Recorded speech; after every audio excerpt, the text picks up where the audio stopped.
ಏನ್ ರಾಮ ನೋಡ್ತಾ ಇದ್ದೀರಿ? ತಳ್ರಮ್ಮ ಆಚೆ. ಇವಳನ್ನ ಮುಟ್ಟೋದಿಕ್ಕೂ ಅಸಹ್ಯ ಆಗುತ್ತೆ. ಇವಳನ್ನ ಮುಟ್ಟಿ ನೀನ್ಯಾಕೆ ಮೈ ನಾವು ಹೊಲ್ಸ್ ಮಾಡ್ಕೋತೀಯ? ಹೋಗೆ ಆಚೆ.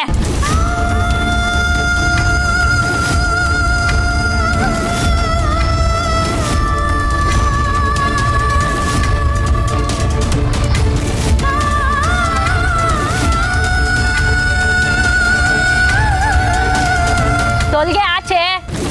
ಏನೇ ನೋಡ್ತಾ ನಿಂತಿದ್ಯಾ? ತೊಲ್ಗೆ ಆಚೆ.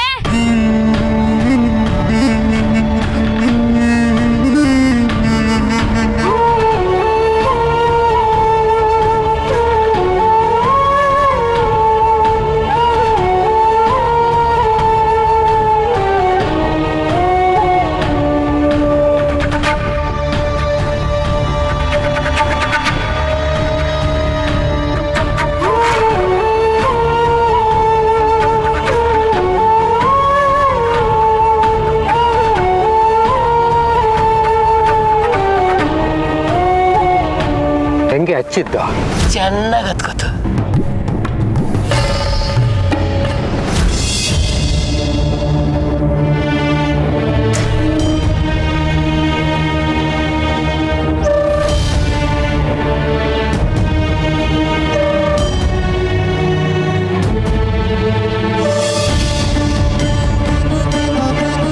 ನಾನು ನಿನಗೆ ಸಾವಿರ ಸಲ ಹೇಳಿಲ್ಲ ಅವನು ಮುದ್ಕೊಡ್ಬೇಡ ಅಂತ. ನಾನು ಯಾಕೆ ಸಾವಿರ ಸಲ ಕೇಳಿದ್ದೀನಿ? ಮುದ್ಕೊಟ್ಟೆ ಮೈಲಿಗೆ ಆಗುತ್ತೆ. ಇನ್ಯಾವತ್ತೂ ನಾನು ಅವಳ ಮನಸ್ಸು ನೋಯಿಸಲ್ಲ. ಇನ್ಯಾವತ್ತೂ ನಾನು ನಿಮ್ಮ ಮನೆಗೆ ಕಾಲಿಡಲ್ಲ. ಶಿವನೇ, ನನಗೆ ಯಾಕೆ ದುರ್ಬುದ್ಧಿ ಕೊಟ್ಟೆ? ಮೊದಲೆಲ್ಲ ಮಕ್ಕಳಿಲ್ಲದೆ ಹೋದ ಕಡೆ ಎಲ್ಲ ಬಂಜೆ ಅಂತ ಅವಮಾನ ಅನುಭವಿಸೋ ಹಾಗೆ ಮಾಡಿದೆ. ಈಗ ಮಗನ್ ಕೊಟ್ಟೆ, ಅವನಿಂದ ಹಗಲು ರಾತ್ರಿ ಸಂಕಟ ಅನುಭವಿಸೋ ಹಾಗೆ ಮಾಡ್ತಿದ್ಯಲ್ಲಪ್ಪ.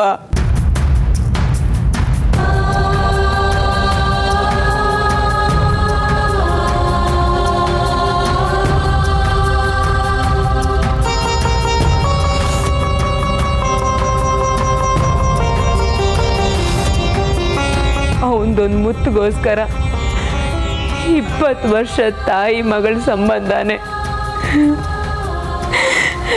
ನಾಶ ಆಗೋಯ್ತಲ್ಲ. ಆಡ್ಕೊಂಡು ನಗೋರ್ ಮುಂದೆ ಎಡು ಬೀಳಕ್ಕಾಗೋಯ್ತು.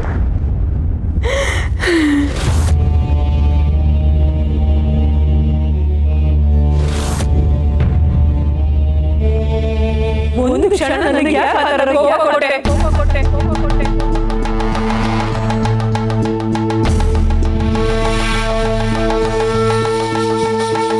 ನನ್ನ ರೇಣುಗೇನಾದ್ರೂ ಹೆಚ್ಚು ಕಮ್ಮಿ ಆದ್ರೆ ನಾನೇನ್ ಮಾಡ್ಲಿ? ಆ ಏಟು ಸ್ವಲ್ಪ ಮೇಲೆ ಬಿದ್ದಿದ್ರೆ ಇವಳ ಮನೆಯಿಂದಾನೇ ಅವಳ ಶವಯಾತ್ರೆ ಶುರು ಆಗ್ಬಿಡ್ತಿತ್ತು.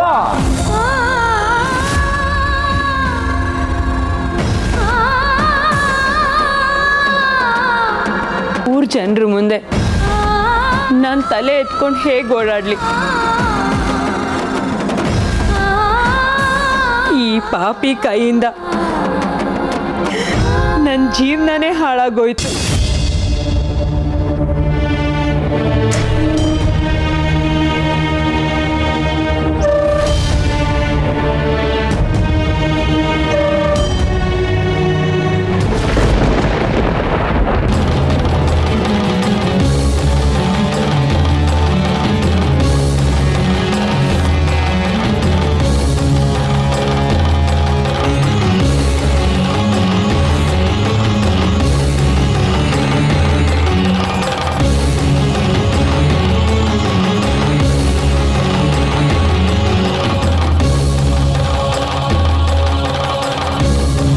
ಇಲ್ಲ, ನನ್ನ ರೇಣುಕಾ ಕೆನ್ನೆಗೆ ಹೊಡೆದಿರೋ ಈ ಕೈನ ಸುಮ್ಮನೆ ಬಿಡಬಾರ್ದು. ಅವಳು ಅನುಭವಿಸ್ತಾ ಇರೋ ಈ ನೋವನ್ನ ಇದು ಅನುಭವಿಸ್ಬೇಕು.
ಏಕೆ ಏಕೆ ನನಗೆ ಸುಳ್ಳು ಹೇಳಿದೆ? ಈ ಸಾರ್ವಭೌಮನಿಗೆ ಸುಳ್ಳು ಹೇಳುವಷ್ಟು ಸೊಕ್ಕೆ ನಿನಗೆ? ಸುಳ್ಳು ನಾನು ಯಾವ ಸುಳ್ಳು ಹೇಳಿದೆ ಸ್ವಾಮಿ? ಮುಚ್ಚು ಬಾಯಿ, ನೀಚ ಹೆಣ್ಣೆ. ಸುಳ್ಳು ಹೇಳಿರುವುದೇ ಒಂದು ಮಹಾಪರಾಧ. ಅದನ್ನು ಮೊರೆಮಾಚುವ ದುಸ್ಸಾಹಸ ಮಾಡುತ್ತೀಯ.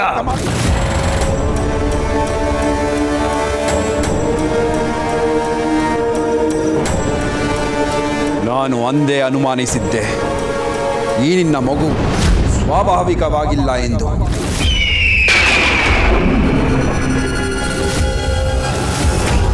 ನಿನ್ನ ಮಗುವಿಗೆ ಕಿವಿ ಕೇಳುವುದಿಲ್ಲ, ಮಾತು ಬರುವುದಿಲ್ಲ, ಮೂಕ ಎಂಬುವ ಸತ್ಯ ತಿಳಿದಿದ್ದು ನನ್ನಿಂದ ಮುಚ್ಚಿಟ್ಟು ವಂಚಿಸಲು ಪ್ರಯತ್ನ ಮಾಡುತ್ತಿದ್ದೀಯಾ? ಇಲ್ಲ ಪ್ರಭು, ಇಲ್ಲ.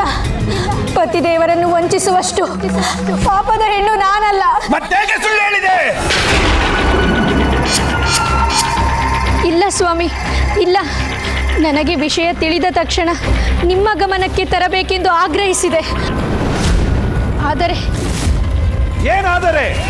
ರಾಜಮಾತೆಯವರು ಯಾವುದೇ ಕಾರಣಕ್ಕೂ ನಿಮಗೆ ವಿಷಯವನ್ನು ತಿಳಿಸಕೂಡದು ಎಂದು ಆಜ್ಞೆ ಮಾಡಿಬಿಟ್ಟರು. ನಾನೇನು ಮಾಡಲಿ ಸ್ವಾಮಿ, ನಾನೇನು ಮಾಡಲಿ?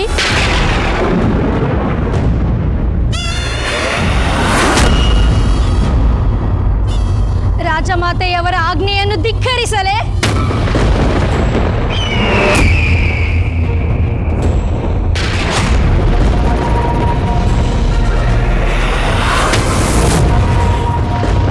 ಸತ್ಯವನ್ನು ಮುಚ್ಚಿಟ್ಟು ಪತಿದೇವರಿಗೆ ದ್ರೋಹ ಮಾಡಲೇ?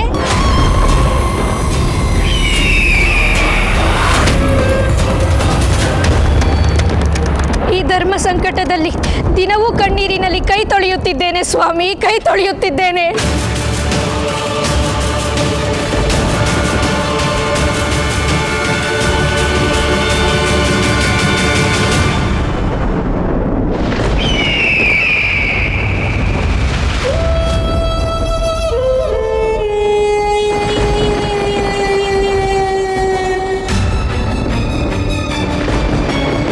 ನಿಲ್ಲಿಸು.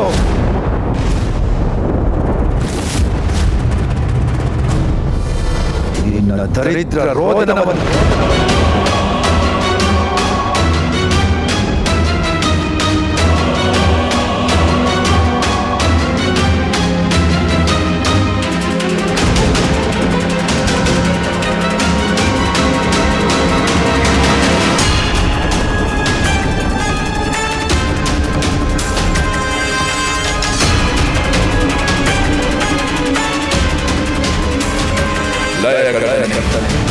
ನನಗೆ ಹೀಗೊಂದು ವರ, ನನ್ನ ತಾಯಿ ಇಚ್ಛಿಸಿದಂತೆ ನನಗೆ ಮರಣ ಬರಬೇಕು. ಬೇರೆ ಯಾವುದೇ ರೀತಿಯಲ್ಲಿ ನನಗೆ ಮರಣ ಬರಕೂಡದು.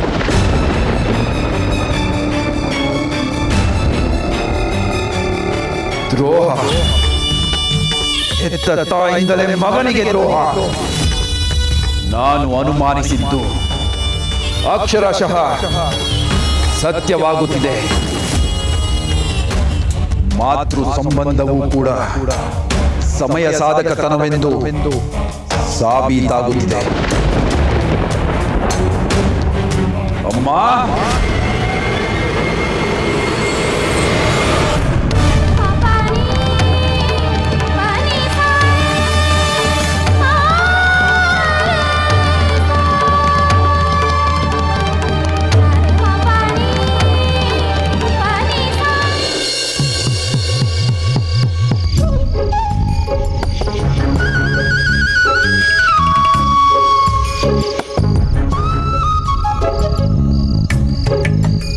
ಹುಲಿ ಬಂದಾಗ ನಿನಗೆ ಭಯ ಆಗಿರ್ಲೇನೋ? ಭಯನ ಪ್ರಾಣನೇ ಹೋದಂಗಾಗಿತ್ತು. ಆಗ ತಕ್ಷಣ ಮರಿದವ ಹೇಳಿದ್ದು, ಜ್ಞಾಪಕಕ್ಕೆ ಬಂತು. ಪ್ರಾಣಿಗಳೇನಾದ್ರೂ ಹತ್ತಿರಕ್ಕೆ ಬಂದ್ರೆ ಓಡೋಗ್ಬಾರ್ದು, ಅಲ್ಲೇ ಸತ್ತೋರಂಗೆ ಬಿತ್ಕೋಬೇಕು ಅಂತ ಹೇಳಿದ್ದ. ಯಾಕೆ ಅಂದ್ರೆ ಅವು ಸತ್ತು ಪ್ರಾಣಿಗಳನ್ನ ತಿನ್ನಲ್ವಂತೆ, ಬರೀ ಬೇಟೆ ಆಡ್ಕೊಂಡೇ ತಿನ್ನದಂತೆ. ಅದಕ್ಕೆ ಸುಮ್ಮನೆ ಅಲ್ಲೇ ಮಲ್ಕೊಂಡ್ಬಿಟ್ಟೆ. ಬೇಟೆ ಆಡೋ ಪ್ರಾಣಿಗಳು ಅಂದ್ರೆ ಅವೆಲ್ಲ ಕ್ರೂರಿಗಳು ಅಂತ ತಿಳ್ಕೊಂಡಿದ್ದೀರಿ. ಅವೆಲ್ಲ ತಪ್ಪು. ಅವುಗಳು ಆಹಾರಕ್ಕೋಸ್ಕರ ಬೇಟೆ ಆಡುತ್ತೆ, ಆದರೆ ಅವುಗಳಿಗೂ ಹೃದಯ ಇದೆ, ಮನಸ್ಸಿದೆ, ಪ್ರೀತಿ ಇದೆ. ನಾವು ಪ್ರೀತಿ ಮಾಡಿದ್ರೆ ಅವು ನಮ್ಮನ್ನು ಪ್ರೀತಿಸುತ್ತೆ. ಉದಾಹರಣೆಗೆ ನಾಯಿನೂ ಮಾಂಸಾಹಾರಿನೇ, ಆದರೆ ಮನುಷ್ಯರ ಜೊತೆ ವಾಸ ಮಾಡಿ ಮನುಷ್ಯನಿಗಿಂತ ಹೆಚ್ಚಾಗಿ ಪ್ರೀತಿ ತೋರಿಸುತ್ತೆ, ಮನುಷ್ಯನಿಗಿಂತ ಹೆಚ್ಚಾಗಿ ನಿಯತ್ತಿರುತ್ತೆ. ನಿನ್ ಮಾತು ನಿಜ ಕಣೋ. ಈ ಹುಳಿನ ನೋಡಿ ಸುಮ್ಮನೆ ಮೋಸ್ಟ್ ನೋಡ್ಬಿಟ್ಟು ಹೊರಟೋಯ್ತು. ನೀನೇನೋ ಮಲ್ಕೊಂಡ್ಬಿಟ್ಟಿದಪ್ಪ. ಆದ್ರೆ ನಾವು ಕಲ್ಲಿಂದ ಬಚ್ಚಿಕೊಂಡು ನಿನ್ನ ನೋಡ್ತಾ ಇದ್ವಿ. ಸದ್ಯ ಇವನದ್ ಮಾಡ್ಲಿಲ್ಲ. ಯಾವುದು? ಅದೇ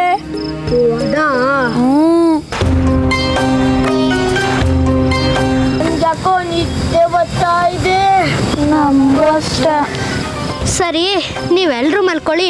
ನಾಳೆ ಇನ್ನೂ ಜಾಸ್ತಿ ಪ್ರಾಣಿ ನೋಡೋಣ. ಬರೀವಾ ನೀನ್ ಮಲ್ಕೊಳ್ವೇನೋ? ಇಲ್ಲ, ನೀವೆಲ್ಲರೂ ಮಲ್ಕೊಳ್ಳಿ. ನಾನು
ಬಾ, ಸರಿಯಾಗಿ ಮಾಡಿದೆ ಕಣೆ.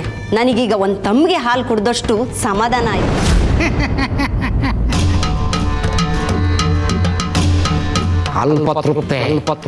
ಅಲ್ಪತೃಪ್ತೆ ನೀನು ಅಲ್ಲ. ಅವಳನ್ನ ಬೀದಿಗೆ ತಳ್ಳಿದ್ದಕ್ಕೆ ಎಷ್ಟು ಖುಷಿ ಪಟ್ರೆ ಮುಂದಿನ ಕತೆ ಏನು? ಅವಳು ನನಗೆ ಮಾಡಿರೋ ಅವಮಾನಕ್ಕೆ ನೇಣು ಹಾಕೊಂಡು ನೇತಾಡಬೇಕು. ಅದೇ ನನ್ನ ಗುರಿ. ರೇಣುಕಾ ಮಂಜಣ್ಣ ಅವ್ರು ಬಂದ್ರು. ಅವ್ರು ಬಂದ್ರೆ ಅವ್ರ ಹತ್ರ ಹೋಗಮ್ಮ, ನನ್ನ ಹತ್ರ ಯಾಕೆ ಬರ್ತೀಯ? ಅಯ್ಯೋ, ಅವ್ರು ಬಂದ್ರು. ನಾನು ಏನ್ ಮಾಡ್ಲಿ ಅಂತ ಕೇಳಕ್ ಬಂದೆ.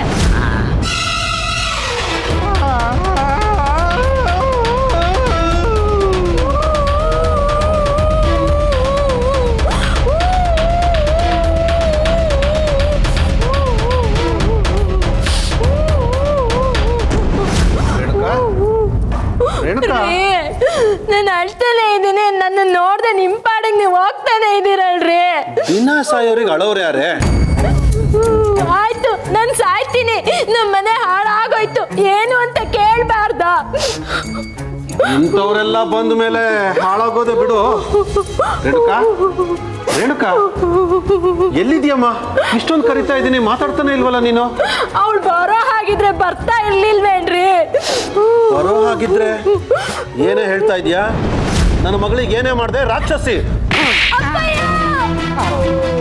ಅಪ್ಪ, ಶರವೇಗ ಕೊಟ್ಟಿರೋ ಶರಣಪ್ಪ, ಅವಳು ಏನು ಹೇಳ್ತಾ ಇದ್ದಾಳೆ ಅಂತ ಸ್ವಲ್ಪ ಕೇಳಿಸ್ಕೊಳು. ಕೈ ಖಾಲಿ ಇದೆ, ಕೆನ್ನೆ ಚೆನ್ನಾಗಿದೆ ಅಂತ ಒಡೆಯಕ್ಕೆ ಶುರು ಮಾಡ್ಬಿಟ್ಟಲ್ಲ. ಕೇಳಿಸ್ಕೊಳಪ್ಪ ಶರಣಪ್ಪ, ಆ ಉತ್ತರಾಜಿ ಪಾಪ ನಿನ್ನ ಮುದ್ದಿನ ಮಗಳು ರೇಣುಕಾಗೆ ಕಾಪಾಡ ಕೊಡ್ತಿದ್ದಾಳಪ್ಪ. ರಾಜಮ್ಮ, ನನ್ನ ಮಗಳು ರೇಣುಕಾ ಕಪಾಳ ಕೊಡದ್ಲ?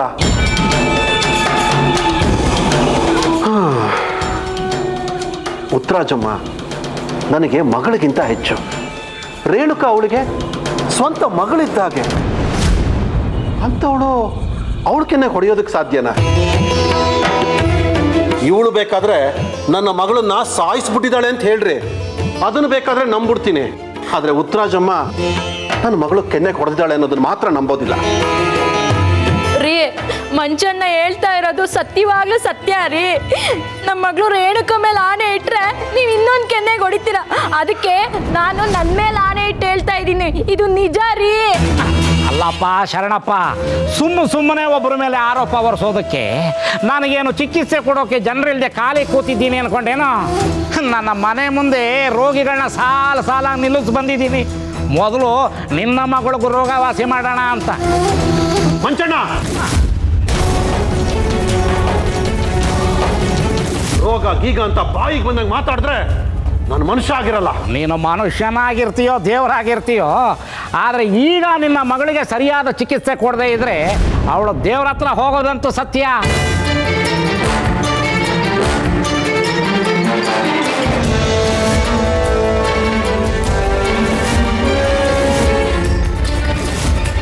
ನಿಮ್ಮದೇನು ಬಾಯ ಬಚ್ಚಲ?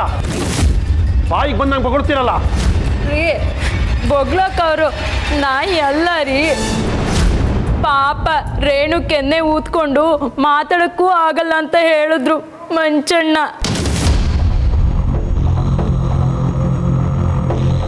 ಚಳಿ ಜ್ವರ ಬಂದು ನಡುಕ್ತಾ ಇದ್ದಾಳೆ ಅಂತ ಹೇಳಿದ್ರು ಮಂಚಣ್ಣ. ಅವಳು ಬದುಕೋದೇ ಕಷ್ಟ ಅಂತ ಹೇಳಿದ್ರು ಮಂಚಣ್ಣ.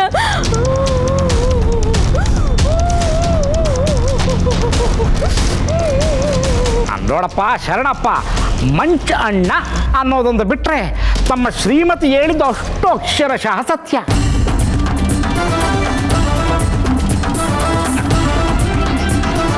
ಹಾಗಲಕಾಯಿಗೆ ಬೇವಿನಕಾಯಿ ಸಾಕ್ಷಿ ಅನ್ಕೋಬೇಡಪ್ಪ ಶರಣಪ್ಪ. ಆ ಉತ್ತರಾಜಿ ಹಾಗಲಕಾಯಿ ಆದರೆ ಪಾಪ ನಿನ್ನ ಮಗಳಿಗೆ ಹೊಡೆದದ್ದನ್ನು ಕಣ್ಣಾರೆ ನೋಡಿದ ಬೇವಿನಕಾಯಿಗಳು ನಾವೇ. ನಮ್ಮ ಮಾತಿನ ಮೇಲೆ ನಿನಗೆ ನಂಬಿಕೆ ಬರ್ತಿಲ್ಲ ಅಲ್ವೇನಪ್ಪ ಶರಣಪ್ಪ? ಹೋಗು, ಪಾಪ ಹೊಡೆಸ್ಕೊಂಡು ಸಾವು ಬದುಕಿನ ನಡುವೆ ಹೋರಾಡ್ತಾ ಇರೋ ನಿನ್ನ ಮಗಳ ಹತ್ರನೇ ಹೋಗಿ ಕೇಳು. ಆ ಉತ್ತರಾಜಮ್ಮನ ಪುರಾಣನ ಒಂದೊಂದಾಗಿ ಬಿಚ್ಚಿಡ್ತಾಳೆ.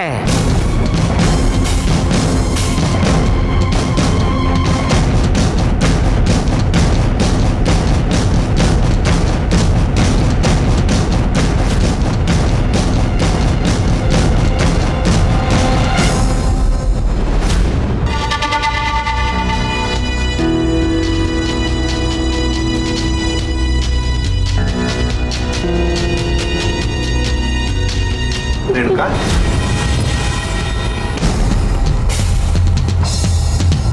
ಎಷ್ಟಕ್ಕೆ ಮುಗಿಲಿಲ್ಲ ನೀನು, ಮುಂದೇನು ತುಂಬ ಅಳಬೇಕು.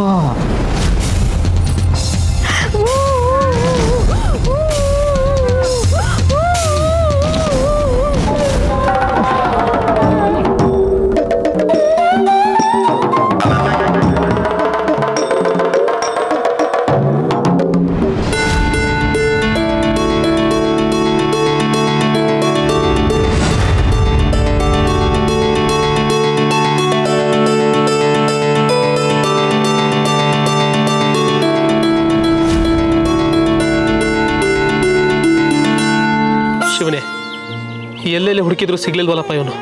ಉತ್ತರಾಜಿಗೆ ಏನಂತ ಉತ್ತರ ಹೇಳಿ ಅವಳನ್ನು ಹೇಗೆ ಸಮಾಧಾನ ಮಾಡಲಿ? ಯಾಕಪ್ಪ ನಮಗೆ ಈ ಥರ ಸಂದಿಗ್ಧ ಪರಿಸ್ಥಿತಿ ತಂದಿಡ್ತೀಯ?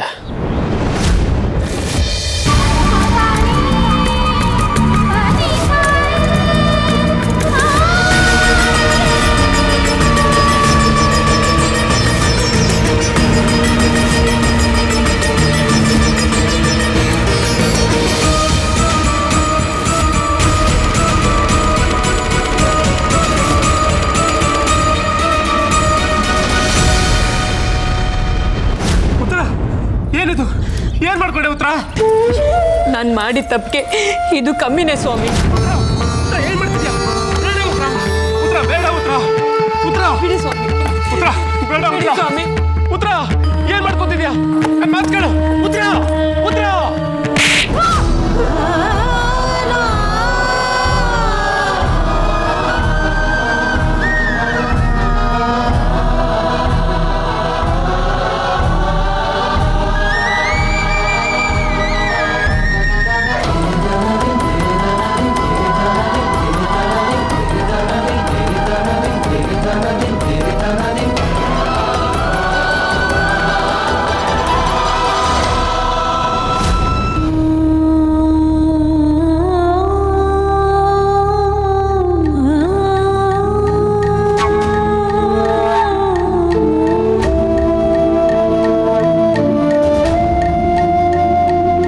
ಎಂತ ಕೆಲಸ ಮಾಡ್ಕೊಂಡ್ಬಿಟ್ಟೆ ಗೊತ್ತಾ?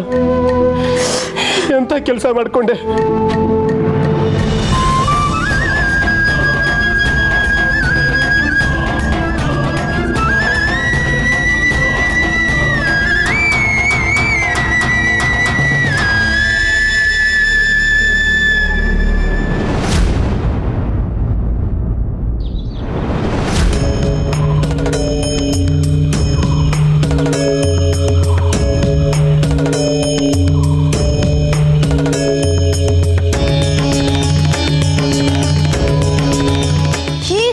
ಮಾಡೋದು? ಮುಂದೆ ದಾರಿನೇ ಇಲ್ವೇ? ಬನ್ನಿ ಬೇರೆ ದಾರಿ ನೋಡ್ಕೊಳ್ಳೋಣ.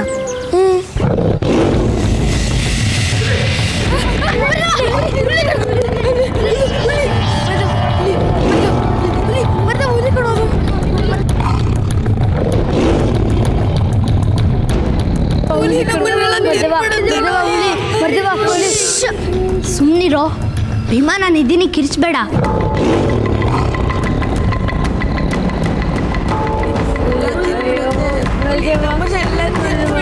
ಸುಮ್ಮನಿರೋ, ಸುಮ್ಮನಿರಿ, ನಾನಿದ್ದೀನಿ, ತಾಳ್ಮೆ.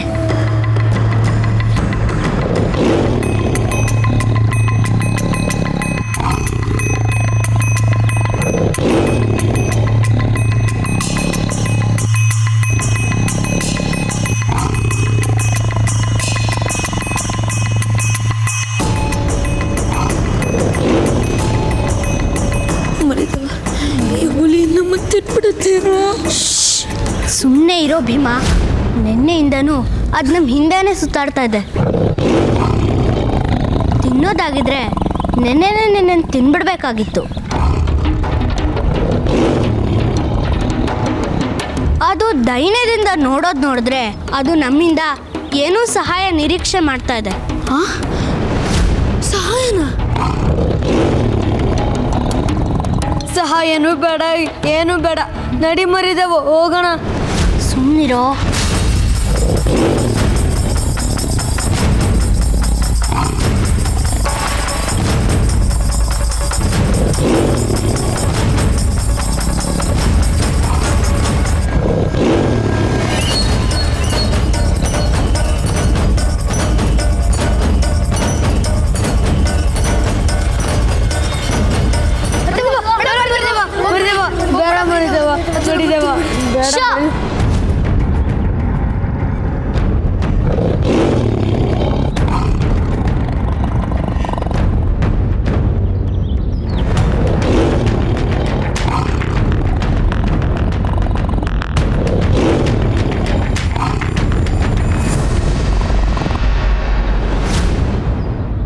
ನೋಡಿದ್ರಾ, ನಾನು ಹೇಳಿಲ್ವಾ, ಪಾಪ ಅದ್ರ ಕಾಲಿಗೆ ಮುಳ್ಚುತ್ತಿದೆ ಕಣ್ರೋ.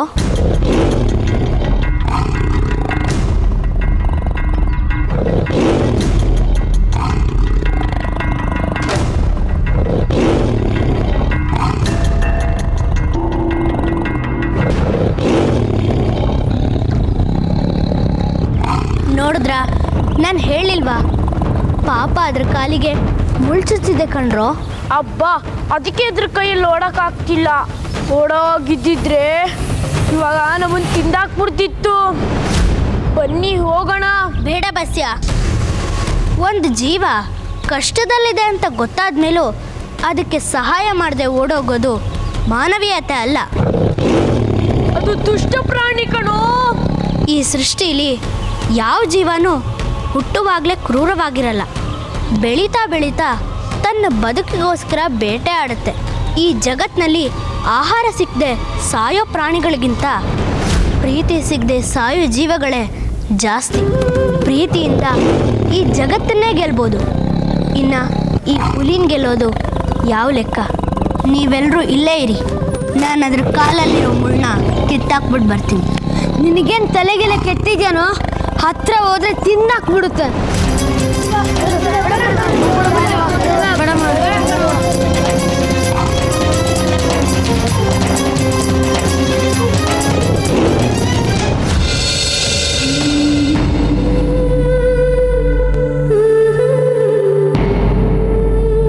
ಮಗಳೇ,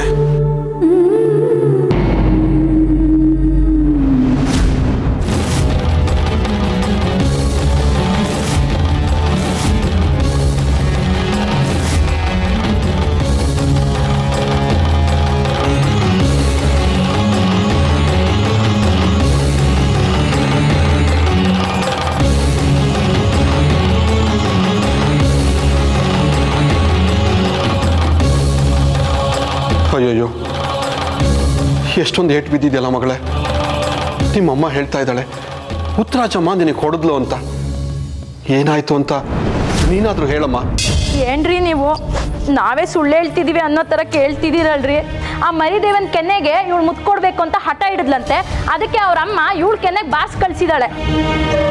ಅಯ್ಯೋ ದೇವ್ರೆ, ಅವಳಿಗೆ ಯಾಕೆ ಬಂತು ಇಂಥ ದುರ್ಬುದ್ಧಿ ಅಂತ? ಅದು ಈಗ ಬಂದಿರೋದಲ್ಲ ಶರಣಪ್ಪ, ಹುಟ್ಟಿನಿಂದಾನೇ ಬಂದಿರೋದು. ಧರ್ಮ ದಾಸೋಹ ಶರಣೆ ಅಂತ ನಿಮ್ಮೆಲ್ಲರ ಕಣ್ಣಿಗೆ ಮಣ್ಣೆರ್ಚಿದ್ಲು ಅಷ್ಟೇ. ನಾನು ಎಷ್ಟು ಸಾರಿ ಹೇಳಿದ್ದೆ ಅವಳು ಸರಿ ಇಲ್ಲ, ಮಾಟಗಾತಿ ಅಂತ. ಆದರೆ ನೀವ್ಯಾರು ನಂಬಲೇ ಇಲ್ಲ. ಆ ಶನಿ ಬಂದು ನಿಮ್ಮ ಮನೆಗೆ ಅಟ್ಕಾಯಿಸ್ಕೊಂಡ ಮೇಲೆ ಈಗ ನಿಮ್ಗೆ ಅರ್ಥ ಆಗ್ತಿದೆ ಅಷ್ಟೇ. ಪಾಪ, ಒಂದು ತುತ್ತು ಅನ್ನನೂ ತಿಂದಿಲ್ಲ, ನೀರು ಕುಡ್ದಿಲ್ಲ. ತುಟಿ ಬಿಚ್ಚ ಮಾತು ಆಡ್ತಾ ಇಲ್ಲ ರೀ ಪಾಪ.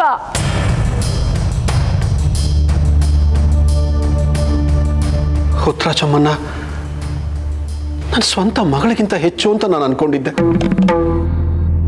ಅವಳು ನನ್ನನ್ನು ತುಂಬ ಅಪ್ಪಯ್ಯ ಅಂತ ಕರೀತಾ ಇದ್ಲು. ಅಂಥವಳು ನನ್ನ ಮಗಳಿಗೆ ಹೀಗೆ ಮಾಡಿದಾಳೆ ಅಂದ್ರೆ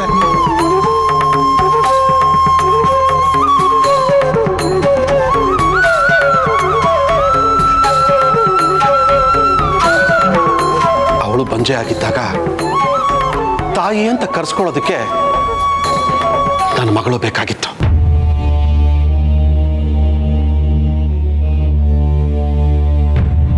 ಈಗ ಅವಳಿಗೆ ಮಗ ಬಂದಿದ್ದಾನಲ್ಲ, ಅದಕ್ಕೆ ನನ್ನ ಮಗಳು ಅಂದ್ರೆ ಕಾಲ್ ಕಸ ಅವಳಿಗೆ. ನಾನೀಗಲೇ ಅವ್ರ ಮನೆಗೆ ಹೋಗ್ತೀನಿ. ನನ್ನ ಮಗಳಿಗೆ ಯಾಕೆ ಹೀಗೆ ಹೊಡೆದೆ ಅಂತ ಕೇಳ್ತೀನಿ.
ಬೇಡ ಬರ್ಗ, ಹೆದರ್ಸ್ಬೇಡ. ನಾನು ನಿನಗೆ ಸಹಾಯ ಮಾಡಕ್ಕೆ ಬಂದಿರೋದು. ನಿನ್ನ ನೋವನ್ನು ನಿವಾರಿಸಕ್ಕೆ ಬಂದಿದ್ದೀನಿ. ಉಪಕಾರ ಮಾಡಕ್ಕೆ ಬಂದವ್ರಿಗೆ ಅಪಕಾರ ಮಾಡಬಾರ್ದಲ್ವಾ?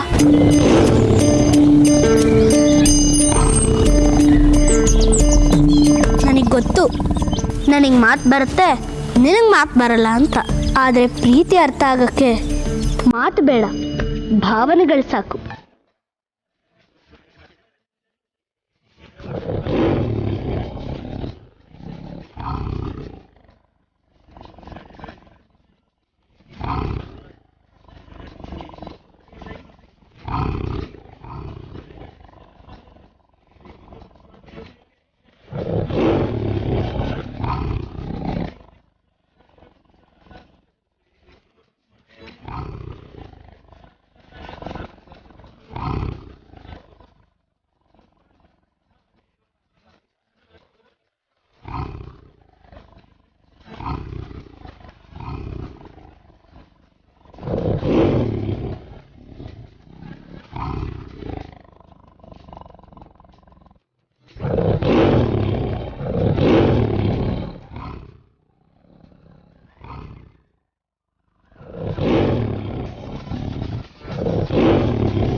ನಾನು ಈಗಲೇ ಅವ್ರ ಮನೆಗೆ ಹೋಗ್ತೀನಿ. ನನ್ನ ಮಗಳಿಗೆ ಯಾಕೆ ಹೀಗೆ ಹೊಡೆದೆ ಅಂತ ಕೇಳ್ತೀನಿ.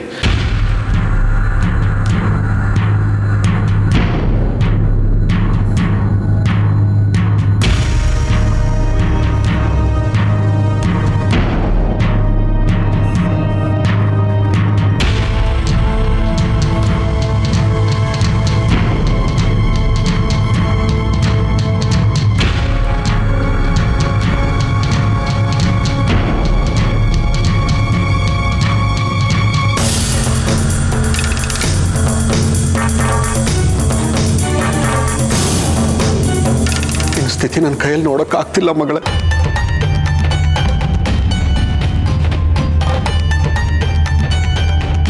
ನೋಡೋಕ್ಕಾಗ್ತಿಲ್ಲ.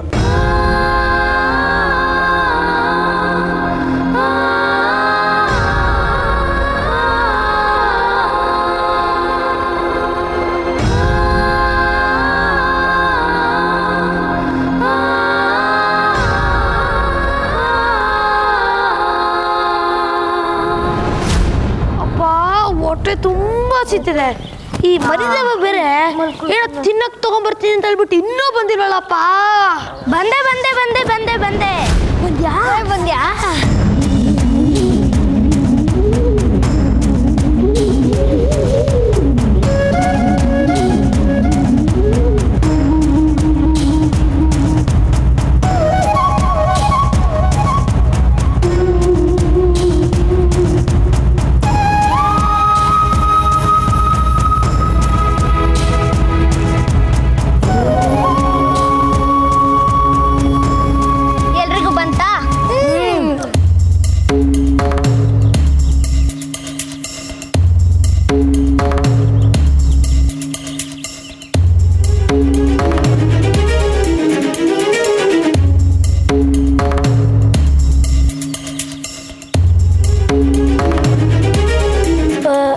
ಯಾರಿಲ್ಲ, ಎಲ್ಲರೂ ಇದಾರಲ್ಲ.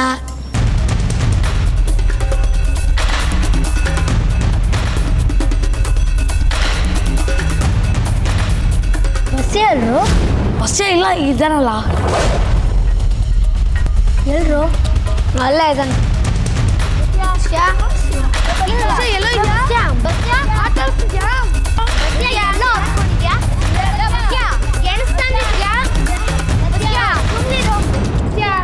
ಎಲ್ಲೂ ಕಾಣಿಸ್ತಿಲ್ವಲ್ರು? ಬಸ್ಸೇ ಎಲ್ಲೂ ಕಾಣಿಸ್ತಿಲ್ಲ. ಬನ್ನಿ ಬನ್ನಿ ನೋಡೋಣ.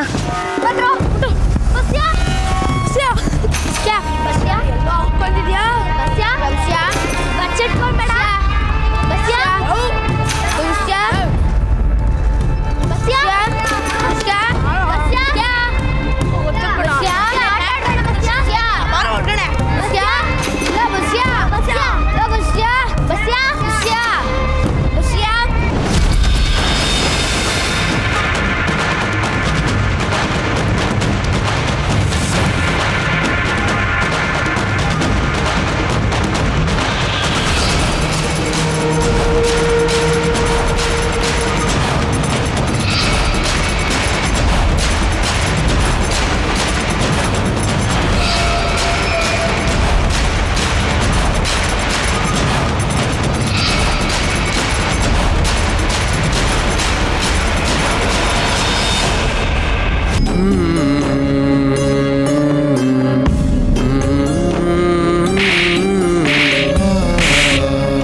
ಇನ್ನ ಏನ್ ನೋಡ್ತಾ ಇದ್ಯಾ? ಹೊರಡು. ಇನ್ನೊಂದ್ಸಲ ಮನೆ ಕಡೆಗೆ ಬರಂಗಿಲ್ಲ.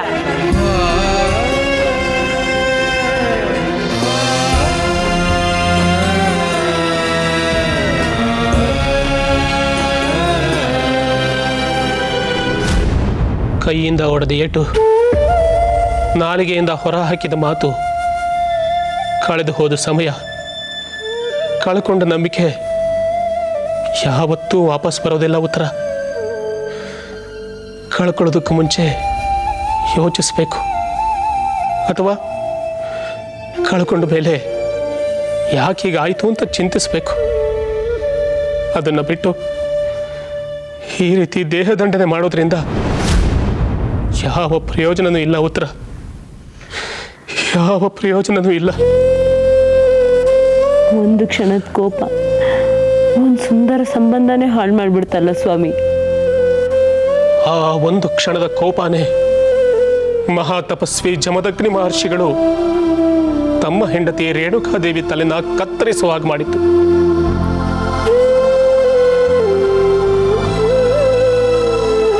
ಆ ಒಂದು ಕ್ಷಣದ ಕೋಪನೇ ಭೃಗು ಮಹರ್ಷಿಗಳು ವಿಷ್ಣುವಿನ ಎದೆಗೆ ಒದೆಯುವ ಹಾಗೆ ಮಾಡಿತ್ತು. ಮಹಾಲಕ್ಷ್ಮಿ ವಿಷ್ಣುವನ್ನ ತೊರೆಯುವ ಹಾಗೆ ಮಾಡಿತ್ತು.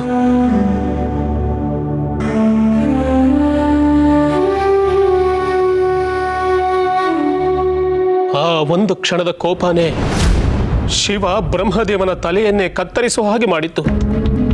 ಗಣೇಶನ ಶಿರಚ್ಛೇದನ ಆಗುವ ಹಾಗೆ ಮಾಡಿತ್ತು.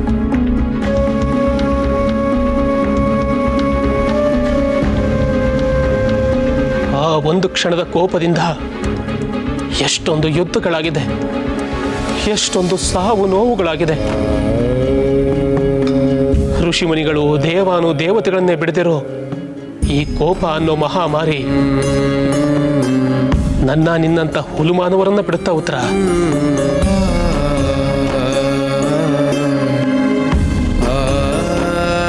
ಆ ಒಂದು ಕ್ಷಣದ ಕೋಪನ ಗೆಲ್ಲಬೇಕು ಅಂತ ಋಷಿಗಳು ಶರಣರು ಯೋಗ ಧ್ಯಾನ ತಪಸ್ಸು ಅಂತ ಜೀವನ ಪೂರ್ತಿ ಹೋರಾಟ ಮಾಡ್ತಾರೆ. ಅಂಥದ್ರಲ್ಲಿ ನಾವು ಯಾವ ಮಹಾ ಹೇಳು?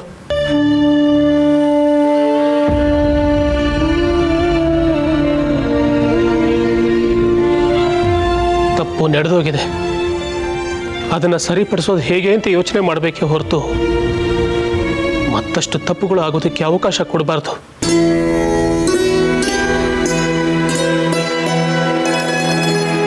ಇಂಥ ಸಂದರ್ಭದಲ್ಲಿ ತಾಳ್ಮೆ ಒಂದೇ ನಮ್ಮ ಸಮಸ್ಯೆಗಳನ್ನು ಪರಿಹರಿಸೋದು.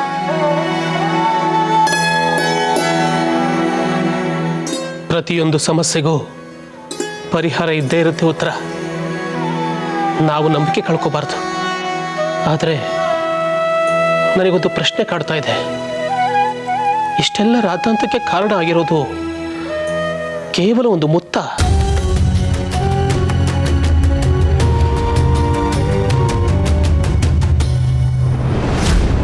ರೇಣುಕಾ ನನ್ನ ಮಗನಿಗೆ ಒಂದೇ ಒಂದು ಮುತ್ತು ಕೊಡಬೇಕು ಅಂತ ಆಸೆ ಪಟ್ಲು ಅಷ್ಟೇ. ಅಷ್ಟಕ್ಕೆ ಯಾಕೆ ನಿನಗೆ ಅಷ್ಟೊಂದು ಕೋಪ ಬರಬೇಕು?